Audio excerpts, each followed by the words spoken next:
justement, la première question de cette soirée, c'est comment populariser la pensée de Nietzsche? Comment amener les gens à s'initier à cette pensée?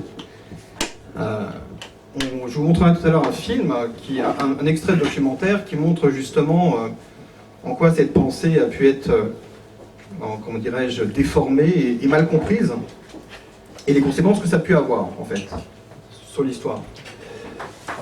Donc, je vais te poser la question, en fait, justement. Comment pourrait-on rendre cette pensée populaire? Il y a deux manières de répondre, ou bien deux temps dans la réponse. D'abord, il faudrait se demander ce que ça veut dire populariser. Est-ce que ça veut dire massifier, ou est-ce que ça veut dire au contraire s'adresser à chacun de nous, n'importe qui d'entre nous, en tant que citoyen libre et autonome. Voilà. Et je pense que tu entends le terme populariser dans ce second sens, dans ce sens politique. Or, il se trouve que la philosophie en général, je vais revenir à Nietzsche tout de suite, mais il se trouve que la philosophie en général a pour but, lorsqu'elle est bien faite, de permettre à n'importe qui, au sens où le disait Rancière à propos du sujet de la démocratie, le sujet de la démocratie, c'est à la lettre n'importe qui d'entre nous, donc de permettre à n'importe qui d'acquérir un type d'autonomie en ce qui concerne la philosophie d'autonomie de la pensée et de l'action. Voilà. Donc, populariser la philosophie et populariser Nietzsche en particulier, ça voudrait dire laisser le temps à n'importe qui, à chacun, le loisir, au sens le plus fort du terme, qui était à l'époque antique la caractéristique de l'homme libre, l'otium, qui a donné le mot oisiveté. Aujourd'hui, être oisif est une espèce de maladie, de choses très négatives, mais le loisir, c'est ce qui fait de nous des hommes libres. Le loisir, ça veut dire avoir le temps de faire autre chose que travailler et de s'éduquer soi-même, ou d'être éduqué par d'autres à un perfectionnement de nos capacités de penser et de vivre. Alors, populariser la philosophie, au sens général, ça voudrait dire ça. Populariser Nietzsche, ça voudrait dire laisser aux gens beaucoup de loisirs pour une œuvre qui est une œuvre massive. Les œuvres complètes de Nietzsche, c'est 15 gros volumes. Une œuvre qui est complexe, tu l'as dit, et qui demande beaucoup de temps. Alors, il se trouve que l'une des grandes... pour Nietzsche, il y avait deux grandes caractéristiques pour un philosophe. C'était ce qu'il appelait la probité, l'honnêteté intellectuelle, et ce qu'il appelait l'art de bien lire. Nietzsche était philologue, c'est-à-dire ce qu'on appellerait aujourd'hui prof de lettres classiques. Il était donc habitué à lire, déchiffrer, reconstituer, compléter, essayer d'interpréter des textes de langue morte par des écrivains morts d'une civilisation morte, les Grecs et les Latins en particulier. Donc, le Nietzsche considérait que la philologie, cet art de lire les textes, d'interpréter les textes, était le modèle de la philosophie parce que nous sommes confrontés à longueur de temps, non seulement à des textes, des vrais textes imprimés, mais aux textes de la nature, aux textes de la société, et que nous sommes chaque fois, à tout moment, sollicités par une activité d'interprétation sans laquelle on ne s'en sortirait pas. Alors, justement, ça m'amène à cet extrait que j'ai pris de ton livre qui va sortir au mois de septembre, que j'ai trouvé vraiment très très vrai, parce que depuis quelques mois, je lis de plus en plus Nietzsche, où tu dis « Il ne fait aucun doute que la lecture de Nietzsche est douloureuse. C'est sa manière de discriminer, de sélectionner, de séparer. Il y a toujours un fond de souffrance dans la connaissance, de contrainte dans la liberté, de cruauté dans la joie. Parfois les remèdes font l'effet de poison. » Et donc en fait, moi la question que je me suis posée, c'est est-ce que c'était voulu de sa part? Est-ce que c'était une démarche, on pourrait dire en quelque sorte, aristocratique, comme je le dis, de sélectionner justement, ou c'était tout simplement que sa pensée est d'une complexité telle que sa lecture en est compliquée, justement. Oui, ce sont les deux. En tout cas, que ce soit volontaire chez Nietzsche, sans aucun doute. Nietzsche met beaucoup de barrières dans son écriture. Il a écrit lui-même j'ai tout autant besoin d'être compris que de n'être pas compris.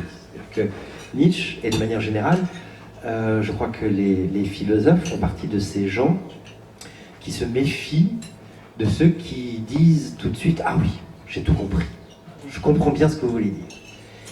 Généralement, on le voit bien dans notre vie de tous les jours, quand les gens commencent à vous regarder de là entendu en disant « Je t'ai bien compris », vous êtes sûr qu'il y a un malentendu. Donc, cette difficulté-là, cette difficulté de communiquer, cette difficulté à avoir des critères ou des valeurs, dirait Nietzsche, communes pour pouvoir parler des mêmes choses. Un autre philosophe comme Gilles Deleuze disait la communication c'est pour les débiles. Voilà. C'est pas qu'il voulait pas qu'on parle, mais qu'il disait simplement nous croyons tout le temps parler des mêmes choses. Et il y a une conversation de comptoir sur est-ce que tu crois en Dieu?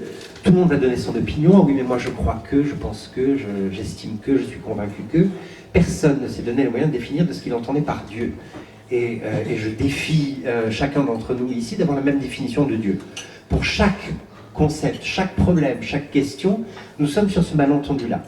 Et Nietzsche, au lieu de dire, eh ben voilà, il y a un Dieu, ou alors il y a un bien, il y a une vérité, il y a des valeurs éternelles, il se dit, nous passons notre temps à interpréter le monde, et comment, avec quoi nous les interprétons? Avec des valeurs. Et ces valeurs-là, il faut bien qu'on se pose la question de leur généalogie, comment nous les avons établies, et comment nous nous appuyons sur elles pour pouvoir simplement penser quelque chose. Ce qui veut dire que lui, il va essayer tout le temps de déconstruire, c'est sa partie critique au sens strict, sa partie destructrice ou négatrice, c'est de dire chaque fois que vous dites ceci est vrai ou ceci est faux, pour vous c'est très important que vous pensez parler de ceci, voilà, ceci est vrai, et vous dites ah voilà, ceci est vrai, est-ce que l'homme est naturellement bon, est-ce que ceci est vrai bon. Et on va discuter des heures, c'est-à-dire des siècles, sur la nature de l'homme, s'il est bon, mauvais, si son âme est éternelle, etc. Et on ne se posera jamais la question de la chose la plus importante, c'est la fin de cette phrase, est vrai. X est vrai. Et Nietzsche dit, nous ne nous sommes jamais posé la question de la valeur de la vérité. Pourquoi nous désirons la vérité plutôt qu'autre chose? Pourquoi nous désirons la vérité plutôt que le mensonge ou l'illusion, dit-il. À partir de ce moment-là, il va tellement remettre en question l'évidence de notre aspiration à la vérité qu'il va complètement déplacer en disant ce qui est important, ce qui nous structure, c'est pas l'aspiration à la vérité ou l'amour de la vérité, qui est la définition traditionnelle de la philosophie, mais la création de valeurs. C'est-à-dire comment naissent, s'imposent et règnent des valeurs. Et vous voyez qu'on est tout de suite dans une démarche critique à la fois philosophique, métaphysique, qu'est-ce qui est vrai, qu'est-ce qui est bon, qu'est-ce qui est juste, qu'est-ce que le beau, etc. C'est question de la métaphysique pure, mais on est dans des questions éthiques et politiques, c'est-à-dire à quelles valeurs nous nous sommes soumis pour pouvoir simplement émettre un jugement. Voilà. Et c'est pas parce que nous émettons des jugements que nous sommes libres et autonomes si nous ne nous sommes pas posé la question de ces valeurs-là. Voilà. Donc l'interprétation des valeurs, la généalogie des valeurs rend la perspective, j'emploie justement le mot, rend la démarche nietzschéenne, une démarche qu'il a appelée lui-même une démarche perspectiviste, c'est-à-dire chaque fois que vous posez la question d'une valeur ou d'une vérité, comme on dit maintenant, d'où tu dis ça? D'où vous parlez? De quelle place, de quel point de vue, de point de perspective, comme dans un tableau, vous parlez pour dire ça. Et évidemment, cette question-là est une question régressive à l'infini et qui est proprement affolante. C'est-à-dire que chaque fois que je commence à énoncer un jugement, il va falloir que je me pose la question des valeurs inconscientes, y compris, qui sous-tendent ma proposition. Donc, et juste un dernier mot là-dessus, Nietzsche lui-même, quand il écrit ses phrases, y compris des phrases quelquefois très affirmatives, vraiment des assertions, par exemple, on connaît tous, c'est devenu des proverbes, hein, tu dois devenir qui tu es, ou bien on a toujours à défendre les forts contre les faibles. Espèce de vérité éternelle inscrite dans le marbre, ces aphorismes, ce sont des ruses. C'est-à-dire que plus il va affirmer des choses, et il affirmera souvent des choses contradictoires, et plus il va nous obliger tout le temps à cette démarche critique, généalogique, de changer de point de vue, de perspective. Il disait, pour faire de la philosophie, nous devrions avoir 1000 yeux, hein, nous devrions avoir le plus d'yeux possible. Donc voilà, donc ça rend sa lecture très compliquée parce que chaque fois qu'on le lit, eh bien, il ne faut pas lui faire confiance, il ne faut pas prendre pour argent comptant ce qu'il dit. Et par exemple, son grand livre, Ainsi parlait Zarathustra, Zarathustra est un prophète, il cherche des disciples, et il dit à ses disciples, vous m'aurez trouvé lorsque vous m'aurez abandonné. Voilà. Donc ça, c'est une démarche qui est non seulement fondamentalement critique, mais qui est une provocation, y compris douloureuse, à l'autonomisation ou à l'affranchissement de l'esprit et de la pensée. Oui, je vais juste terminer sur un dernier extrait de ton livre, justement, où là, justement, je me suis vraiment... où ça m'a permis de mettre des mots sur ce qu'on ressent quand on le lit, en fait. Justement, où tu dis que le lire, c'est un art de lire, indéfectiblement lié à un art de se connaître soi-même. Et en fait, c'est là où je pense qu'il y a une incompréhension sur Nietzsche, c'est qu'il y a une interaction à chaque fois permanente quand on le lit, qui nous pousse à nous remettre en question en permanence soi-même. Et justement par des fausses vérités, par des aphorismes un peu, etc. Et bon, enfin en tout cas moi c'est ce que j'en ai tiré un peu de cette lecture, hein, qui n'est loin d'être terminée bien sûr. Par contre, pour illustrer un peu ce que tu disais, justement les vérités qui ont été, comment dirais-je, souvent prises pour argent comptant, etc. On va regarder justement un extrait d'un documentaire donc, sur la vie philosophique de Nietzsche.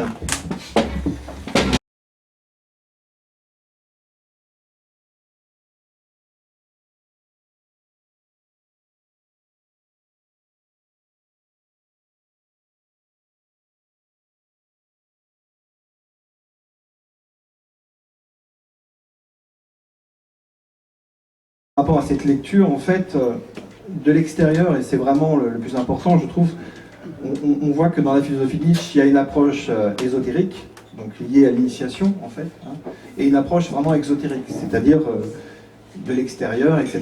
Et c'est vraiment, ce qui est marquant, c'est qu'il y a vraiment ce fossé, justement, entre l'ésotérique et l'exotérique, peut-être plus que pour d'autres philosophes. Et comment l'expliquer justement, ce fossé peut-être plus prégnant chez Nietzsche que chez Rousseau ou... Ah bon, tu penses le contraire, hein. Non. La philosophie classique, depuis Socrate, est partie du principe que on pouvait convaincre un esprit par des enchaînements d'arguments, c'est-à-dire que on pouvait démontrer quelque chose, que la philosophie était de l'ordre de la démonstration. Or, il se trouve qu'on peut sans doute démontrer les mathématiques, mais que la question du sens de notre existence, on serait bien en peine de le démontrer, et que l'expérience que nous avons à faire, c'est ce que tu disais, c'est de nous mettre à l'épreuve même nos puissances de penser et de vivre, et que ça, quelqu'un qui nous met à l'épreuve, il peut nous laisser sur le bord du chemin. C'est-à-dire qu'il y a un type d'exigence, de perfectionnisme nietzschéen qui fait que, en gros, si moi je vous propose une expérience de pensée difficile, je ne vais pas tout vous dire tout de suite parce que je ne suis pas là pour écraser des vérités, mais pour solliciter de nouveaux mouvements de pensée, pour solliciter des événements de pensée. Et pour ça, si je vous mâche le travail, dirait-il, Si simplement je vous démontre, vous allez dire oui et amen, oui, cette démonstration est bonne, non, cette démonstration n'est pas bonne. Il ne s'agit pas de ça, il s'agit vraiment de solliciter des mouvements nouveaux dans la pensée. Et ça, si on y arrive, si on a l'impression d'y arriver, de s'initier à d'autres formes de pensée, à d'autres formes de manière de vivre, de penser et de sentir, comme disait Deleuze encore, si on y arrive, c'est une expérience, c'est une expérimentation. Et une expérimentation, on peut très bien échouer. Donc la dimension ésotérique, c'est une dimension de très haute exigence, d'initiation, mais dans ce cas-là, d'initiation à soi-même, c'est-à-dire à la découverte de nos puissances propres. Le langage exotérique, c'est-à-dire le langage pour tout le monde, le sous-titre de Zarathustra, c'est un livre pour tout le monde et pour personne. C'est-à-dire que tout le monde peut le lire et personne ne le comprend. En gros, c'est ce qu'il essaie de dire, où il dit « mes lecteurs ne sont pas nés, on me comprendra dans les années 2000 », disait-il à l'époque, je ne suis pas encore sûr qu'on y soit vraiment arrivé, mais on s'y efforce, il y a des générations qui s'y efforcent. En tout cas, il y a une dimension exotérique parce qu'on est bien obligé de parler dans le langage que nous avons, et Nietzsche est quelqu'un qui est très méfiant à l'égard du langage. Genre quand on dit je suis un homme, par exemple, nous avons le sentiment d'une évidence, mais ni je, ni être, ni la définition d'un homme ne sont évidentes. Et pourtant, on continue à dire je suis un homme, ou toute forme de proposition, parce que sinon on se tairait. Et voilà. Il y avait une école philosophique en Grèce antique, les Éléates, Zénon d'Élée, qui demandait à ses disciples de se taire pendant 5 ans. Voilà. Wittgenstein, au XXe siècle, dira ce qu'on ne peut pas dire, il faut le taire. Il faut arrêter de dire n'importe quoi, en gros. Et en même temps, nous sommes condamnés à ce langage. Nietzsche a un rapport très virtuose, mais en même temps très douloureux au langage, c'est-à-dire qu'il est obligé d'employer les mots qui sont les nôtres, alors qu'il est en train de remettre en question toutes les structures intellectuelles et morales qui font qu'on peut dire quelque chose. Par exemple, il ne croit pas au je, il ne croit pas au moi, à l'unité du moi. Voilà. Et pourtant, il continue à dire moi, et en plus, il dit un moi, il était un peu mégalomaniaque. Moi, je casse l'histoire de l'humanité en deux, disait-il. Moi, je suis tellement intelligent, tellement fort, je suis le premier philosophe à avoir découvert la vérité. Toutes ces choses-là, il les dit. Sauf que quand on le lit et qu'il remet en question à la fois le moi, l'être et la vérité, alors s'il dit « je suis le premier philosophe à dire la vérité », alors qu'il a remis en question chaque élément de cette phrase, forcément il ne faut pas le croire. Donc c'est ça le chemin ésotérique. Et si on reste dans l'exotérisme, c'est-à-dire dans la communication, au fond tu dis quelque chose, on pense parler des mêmes choses, donc je t'ai compris, forcément non seulement on tombe dans le poncif, dans l'ignorance, dans l'incompréhension, mais on tombe dans des choses encore beaucoup plus dangereuses. C'est ce qu'on va voir maintenant. «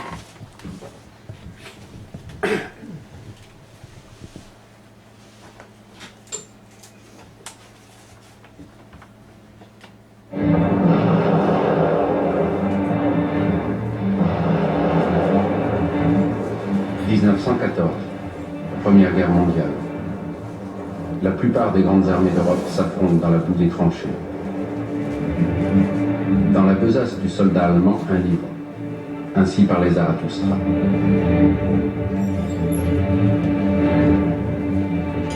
L'auteur Friedrich Nietzsche est mort en 1900. Il n'a cessé de persifler le pan-germanisme et les lourdeurs du Reich bismarckien.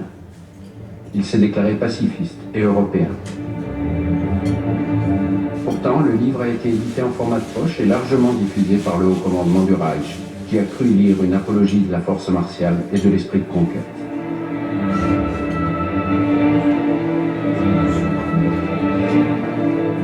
Benito Mussolini, du temps où il était militant socialiste, a lu Nietzsche. Devenu le Duce, il se proclame toujours nietzschéen. Il soutient et finance les archives Nietzsche à Weimar.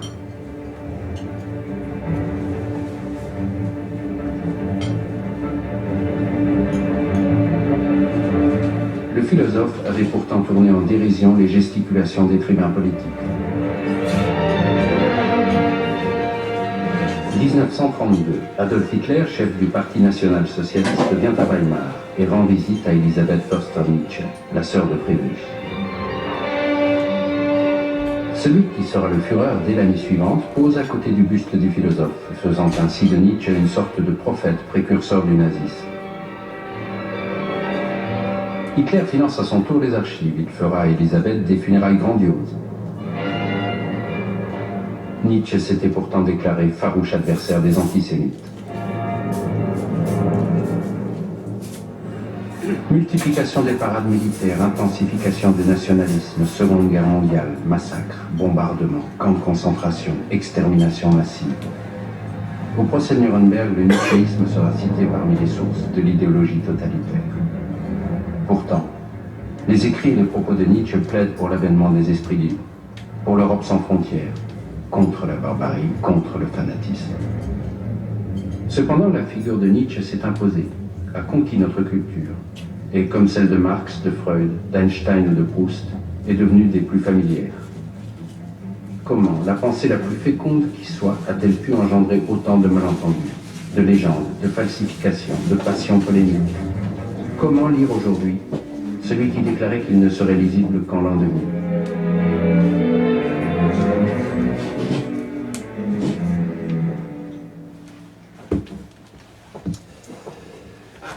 Donc après ce petit passage un peu qui fait froid dans le dos, donc là en fait, moi il y avait une question qui m'a tout de suite un peu m'interpellé, c'est est-ce qu'on peut finalement voir, ne pas y voir une sorte d'échec dans la compréhension justement de la pensée nietzschéenne. On voit que ça a été à chaque fois excessivement déformé.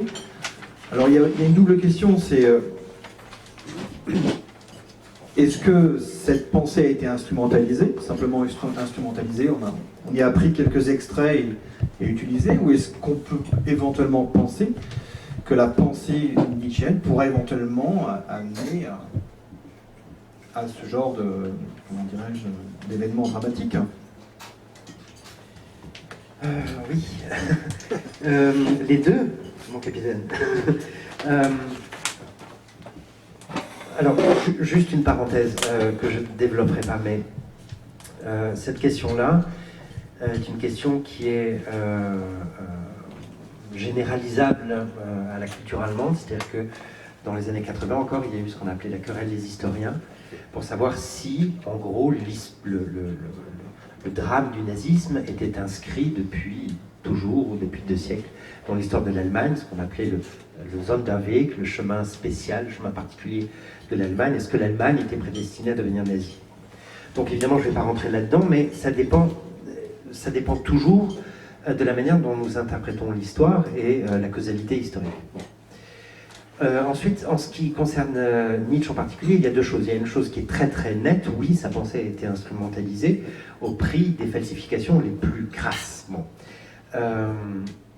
Il se trouve que la sœur de Nietzsche, Elisabeth Förster-Nietzsche, était une antisémite folle furieuse. Elle était mariée à Bernhard Förster, qui allé fonder en 1885-86 une colonie d'Ariens au Paraguay. Hein, donc il voulait que les petits blonds aux yeux bleus se reproduisent. Et évidemment, comme les Allemands qui l'avaient emmené là-bas fricotaient avec les indigènes, ça l'a rendu fou, puisque le sang était mêlé. Il a fini par se suicider. Donc pour vous dire quand même l'état d'hystérie dans lequel se trouvait et l'époque et la famille même de Nietzsche, ça rendait Nietzsche absolument fou. Bon, la lettre. Le fait est que Nietzsche, donc, qui avait une affection cérébrale, une maladie dont on a pensé qu'elle était sans doute due à une syphilis, on n'en sait rien encore, bref, il est resté 10 ans de sa vie, non pas dément, mais au fond un peu légume. Il a passé 10 ans de sa vie quasiment inconscient, et de son vivant, sa sœur est devenue la légataire universelle, et elle a pris en charge l'œuvre de son frère. Elle avait toujours admiré son frère, alors qu'elle comprenait à peu près rien de ce qu'il disait, et qu'elle était à peu près en désaccord avec lui sur tout. Mais elle avait une espèce d'admiration pour lui. Donc elle a commencé un travail de propagande en disant, mon frère, elle avait 10 ans qu'elle était convaincue que son frère était un génie. Donc quand son frère est devenu fou, elle s'est dit, c'est le moment de commencer la vaste entreprise de sanctification de mon frère. Et donc, elle est devenue l'éditrice des textes de Nietzsche. Alors, encore une fois, qu'elle n'y comprenait rien, et elle a, on le sait, on a des preuves de ça, elle a falsifié, coupé, censuré parmi l'œuvre de Nietzsche pour en faire une œuvre qui soit héroïque, tragique, surhumaine, mais aussi vraiment germanique, vraiment nationale, et surtout supprimer tous les endroits où il disait du bien des Juifs, par exemple.